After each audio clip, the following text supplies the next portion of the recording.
ভেনেজুয়েলার president Nicolas Maduro ও তার স্ত্রীকে গ্রেপ্তারে মার্কিন সেনাবাহিনীর অভিজাত ইউনিট ডেল্টা ফোর্স ব্যবহার করেছে যুক্তরাষ্ট্র।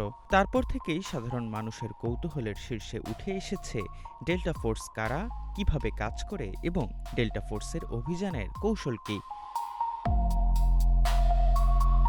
ডেল্টা ফোর্স সাধারণত সন্ত্রাস বিরোধী অভিযান, জিম্মি উদ্ধার, সরাসরি সামরিক হামলা ও বিশেষ গোয়েন্দা নজরদারি সংক্রান্ত কাজের জন্য প্রশিক্ষিত।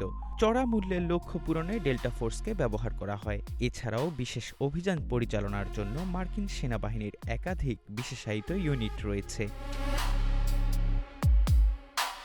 ডেল্টা ফোর্স প্রতিষ্ঠা হয় ১৯৭৭ সালে। এটি যুক্তরাষ্ট্রের জয়েন্ট স্পেশাল অপারেশনস কমান্ডার সরাসরি অধীনে কাজ করে। নর্থ ক্যারোলাইনা অঙ্গরাজ্যের ফোর্ট ব্র্যাগ ভিত্তিক ডেল্টা ফোর্সের মোট ৮টি অপারেশনাল ইউনিট রয়েছে। এই ইউনিটের প্রায় সব তথ্যই সর্বোচ্চ মাত্রায় গোপন রাখা হয়।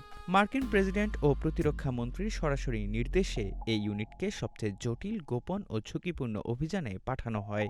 জীবন অবাক না করলে কে করবে? ২৮% মিল্ক ফ্যাটের অবাক করার সাথে ফ্রেশ মিল্ক পাউডার। জীবন অবাক করুক প্রতিদিন। ১৯৮৯ সালের ডিসেম্বরে লাতিন আমেরিকার দেশ পানামার স্বৈরশাসক ম্যানুয়েল নারিয়েগাতেকে ধরতে অপারেশন জাস্ট কজ পরিচালনা করেছিল যুক্তরাষ্ট্র।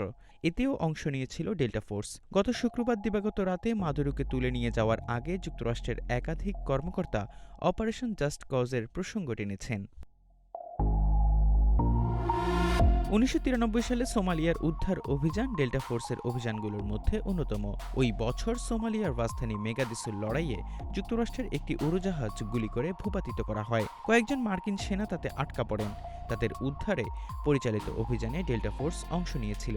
যুক্তরাষ্ট্রের নৌবাহিনীর কুখ্যাত SEAL টিম 6 এর মতো ডেল্টা ফোর্স সাম্প্রতিক ইতিহাসে বেশ কয়েকটি আলোচিত সামরিক অভিযানে গুরুত্বপূর্ণ ভূমিকা রেখেছে।